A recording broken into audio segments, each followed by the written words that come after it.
सूली पे चढ़ा देंगे. But the beauty of the index is कि ultimately it is the smartest way of investing, which comes to my last slide.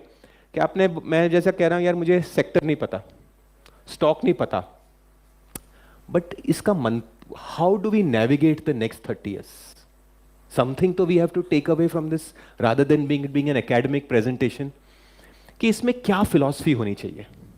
What should be the mantra? What should be the style of investing for Amrit Kal?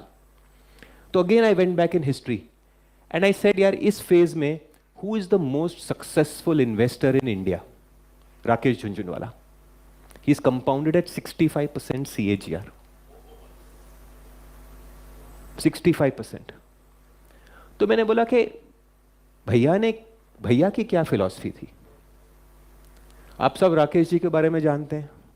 You know all of about his quotes, but tell me, किसी ने उनकी investment philosophy पे एक भी किताब नहीं लिखी आज तक.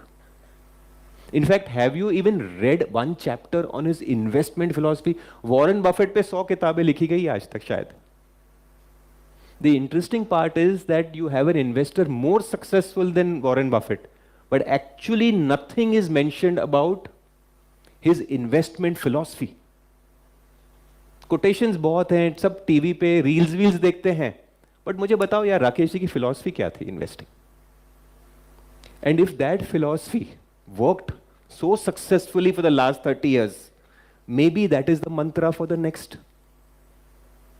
तो my understanding of Rakesh ji philosophy is just one line, और वो गुजराती में बोलते थे, वधारे वधारे लेवानु, घटाड़े घटाड़े बेचवानु, which in English translates to buy strength and sell weakness. सब सोचते कि जो भी राकेश जी लेते थे सोना हो जाता था. Not true at all. सब टाइटन के बारे में जानते हैं, correct? But do you know those 10 stocks were also his investments? कोई बात नहीं करता है. सब सोचते कि जो भी शेयर राकेश जी ने लिया टाइटन बन गया. ऐसी बात नहीं है.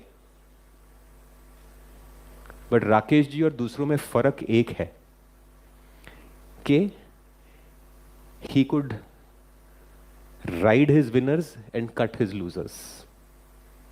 Bye strength sell weakness. गलतियां सबसे होंगी. 50% of the times we will be wrong. Statistically दिखा गया है. बट जब भी वो गलत है ना, उनको बेचना आता था. He could sell it ruthlessly. वो डीलर को बोलते थे, बेच के आना फिर भाव बताना. समझे? क्योंकि भाव देख लो तो बिकता नहीं है, रुक जा, लिमिट में डाल दे. डीलर को बोलते थे बेच के आना फिर भाव बताना. और जहां भी स्ट्रेंथ था उनकी लाइफ में, टाइटन, वो खड़े रह गए. He bought Titan as a watch company. पैसा तो ज्वेलरी में बना है. The beauty of Rakesh ji was that he knew how to ride his winners, cut his losers. Buy strength, sell weakness. Generally investors में क्या होता है? Ride your losers, cut your winners. Loss का सौदा तो कटता ही नहीं अपने से. इनफैक्ट एवरेजिंग शुरू हो जाती है. और वो एवरेजिंग करते करते वो जो अच्छा माल है ना, वो भी घर से निकल जाता है. कभी कभी लगता है कि भैया छूट जाएगा. So with that mantra I will end today. I mean काफी और स्लाइड्स हैं, but I don't have time. कि the Mantra for this Amrit Kaal is by strength sell weakness. आप लॉजिकली सोचिए, नए सेक्टर्स आएंगे, नए स्टॉक्स आएंगे, कोई नहीं जानता यार. आप भी नहीं जानते, मैं भी नहीं जानता. बट अगर आप उस फिलॉसफी पे चलते जाइए तो क्लियरली जो स्ट्रेंथ है, जो विनर्स हैं, रिलायंस अपने आप आपके पोर्टफोलियो में आ जाएगा. बॉम्बे डाइंग अपने आप बिक जाएगा. टाइटन अपने आप रह जाएगा. ये सब बिक जाएंगे.